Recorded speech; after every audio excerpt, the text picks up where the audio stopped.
Hey peeps, thought I'd be a bit controversial this morning. Shocking, I know. I wanted to talk about this men's group thing before I go on. Oh, I forgot to put up that it was a towel talk. Before I go on and talk about projectors this morning as well, because I've been meaning to do that and just haven't had time with it being year end. So a friend of mine recently went to a men's retreat. And I think there is a difference between a men's retreat where men get to get away from women. I think, as women, we like to retreat into our female groups. I think it's really important. I think it's really important men have the same thing, and that men get to go and be men and do men things and express. And I think also that men's groups that only have men in them are really what I would call a first step to a man reclaiming himself, reclaiming his emotions, which of course men have been so separated from their own emoting in the current society that we live in, that the first step of being safe is being able to do it amongst your friends, so to speak, amongst your peers. However, I think I've spoken about this before. I once dated a guy who went to a lot of these men's group things, and less in the spiritual world, more in the classic world. And when I said, I think it'd be really cool to have a woman co-facilitate in one of those, he freaked the fuck out. Like, he really went into panic. That was actually visible. He was like, oh no, you can't do that. And I was like, why not? Like, what's that about? And so I wanted to share my reasoning with this. As a woman who dates men, I find they want me to be their mummy in some way, or they treat me like their mummy in some way. And their attachment styles come out. And I was just talking to a therapist friend of mine this morning, and very good therapist who used to be a client of mine for body work. And he was saying that it's in relationship, which I would absolutely agree, but it's in relationship that you start to see the attachment style really come out. I mean, otherwise, how else would you see it, right? A person living on their own in their own house is not challenged into their attachment vulnerabilities. But as soon as you start stepping into relationship and you start stepping into intimacy where someone is involved in your life, you start stepping into your trauma patterns. So here's why I think women are an essential part of men's groups at some point, and I have seen them occasionally, women co-facilitating with men for the divine masculine. Women need to be involved there because the man, as the facilitator, is actually acting as a parent, and they are reparenting from the divine masculine. What's missing is the divine feminine parent, the mother. So you've got a father figure. Where's the mother figure? Where's the person who's going to hold space, who's going to hold boundary, but is also going to hold love from a feminine form in these spaces for these men? And here's the thing, right, is that we have moved into a relating reality as man and woman. And yes, I am kind of leaving out the other groups that are relating, but actually, even within the gay world and stuff like that, even within those, people call them the alphabet group. That's all that I can think of right now. That's terrible, isn't it? Even within those communities where people are dating same sex or transgender or whatever it is, you're still going to have a play out of wherever the need or the avoidance is to the parent. They're still picking partners in the same way that heterosexual people pick partners. We are picking people who we adore, who are ultimately going to trigger our very deepest fears, right? And that all relates back to being traumatized as a child, when mum was too stressed out to be emotionally present for you, when someone told you that your emotions were too much, when someone was not able to be present for you, when someone was distracted by other children, when dad was never home, when whatever the case was, right? There's all of that sort of stuff going on. But ultimately, when we come into a relationship, we are being, one, challenged by our deepest fears, and two, we are picking someone who represents something to us on both sides of the fence, that which we deeply desire and that which we're deeply afraid of.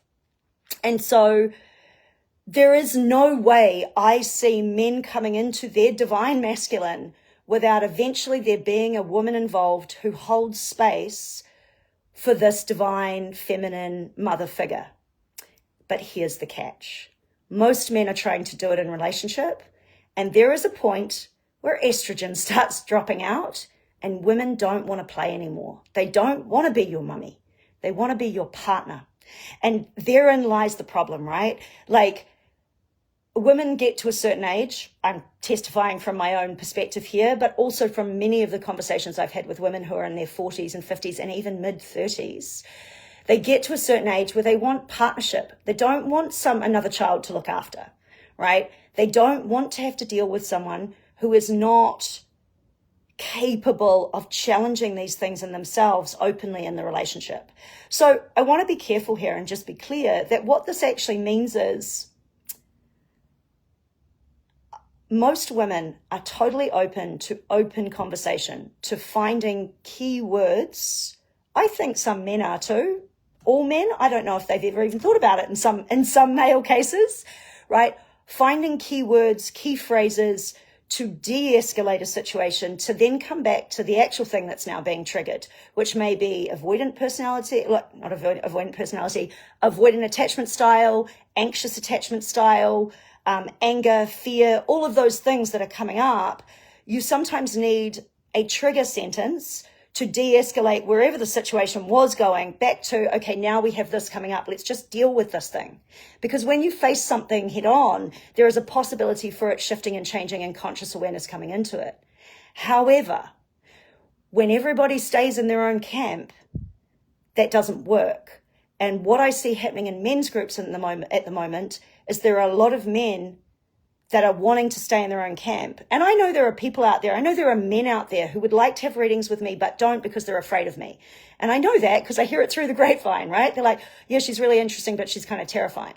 And it's like, yeah, because I'm an empowered woman, right? I'm an empowered woman, and I'm not necessarily going to wrap you in cotton wool and stay in the safe zones. I'm going to go directly at something. Does that make me a good person to hold space in a men's group? Potentially. I think that's where a female role at this stage needs to have its own space, its own bubble to work from, and its own definition. And I think it depends on where the men are at. And I think this could be something that was actually graduated through, right? And I've looked at some of Gabor Mate's work where he really holds defined space. Sorry, someone just messaging in the thing.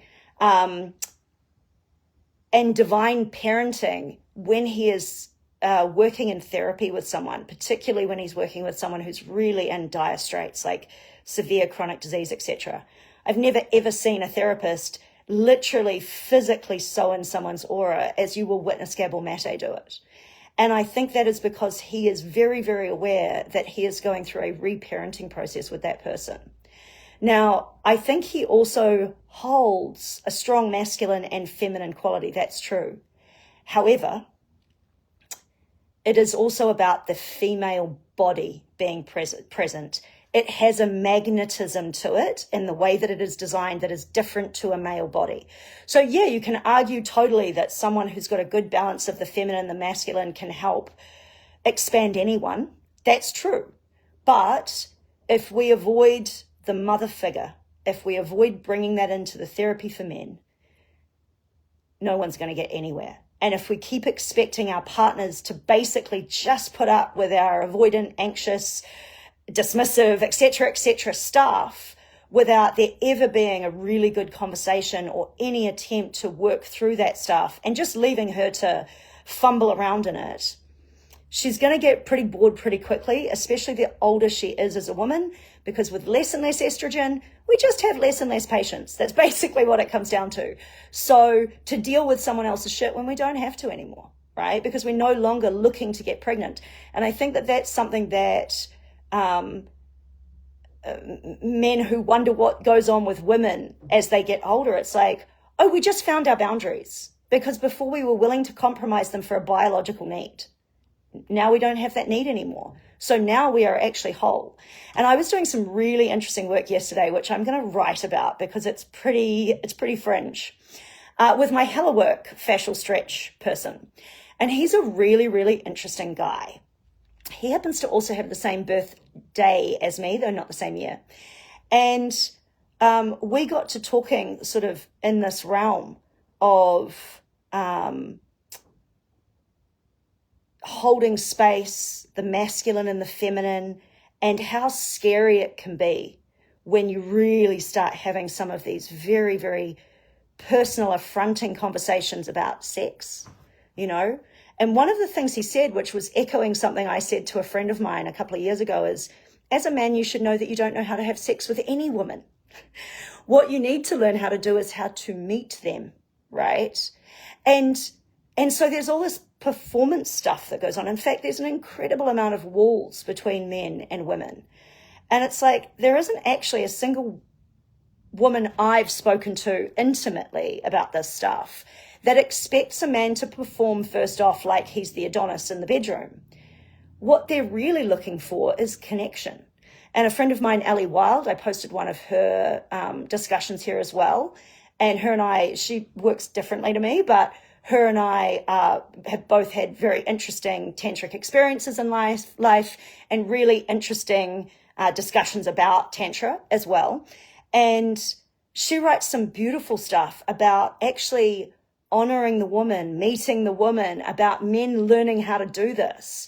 And it's really what everybody's looking for. That's the funny thing, right? The woman is merely mirroring the man. The woman is looking to be met. Well, so is the man. But when you have all this other stuff in the way, the question becomes, how are you looking to be met? Right? So are you looking to be met as a man that's self-realized? Well, are you self-realized? Most of us have stuff. Most of us aren't in full enlightenment yet. Are you looking to be met as the child and be surrounded in cotton wool and be safe and be held safe by a mother figure? Are you looking to be met in the unknown, in that vulnerable place where you're not too sure and they're not either? And that's actually where the magic happens. Whether you like Joe Dispenza or not, the one thing that I love that he says is you can really create truly only from the unknown. Everything else has already happened. And every time you come together with someone, whether it's the same person or a new person, you can step into that unknown with them. You can touch them in a way, whether it's mentally and energetically or physically, with a freshness, with an awareness that you're always coming new to someone. So going back to men's groups, I think it's really valuable that men step into a realm that's just with men. I think it's really unvaluable if men only ever do this, because they will always stay the other from the woman, and the woman will always stay the other from them. I think if men are going to develop, they need to be reparented through the mother. I think this is absolutely valuable, and I think they need to consider whether it's fair to expect that from their partner, because my suspicion is it's not. And I'm going to bring up a friend's story from recently. About 10 years ago, I met a woman who was dating my partner's friend. And these two idiots used to go out and basically behave like high school girls, getting drunk, having fights, throwing phones out of the car, all sorts of fun stuff. And her and I would get together and go, what is wrong with these idiots? It's worse than high school, you know. Now, she is a very supportive, very sensitive woman. She was suffering with a lot of physical ailment as well. She had to deal with someone who was incredibly drunk often, very playful, good provider. They had lots of money, or enough money. To say lots of money might be a bit judgy, but they had enough money to do everything, to have a nice house, to have good cars.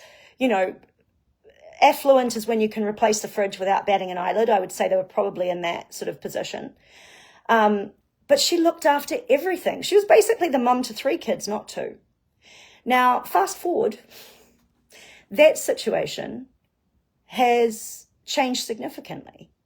And it's changed significantly to the point where you start questioning as a female, do I want to be this mother anymore? And that was a discussion her and I had. Does she want to play mother anymore?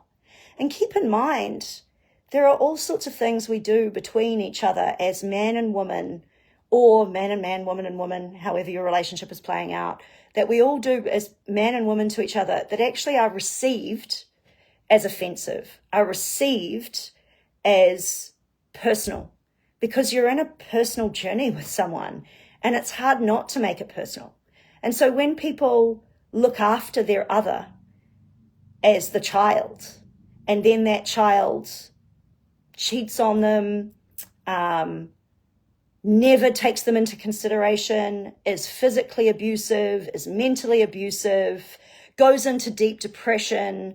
Pick something, loses their job, no longer is the provider, and so they just need a mum all the time, but they don't actually bring the one component they were bringing.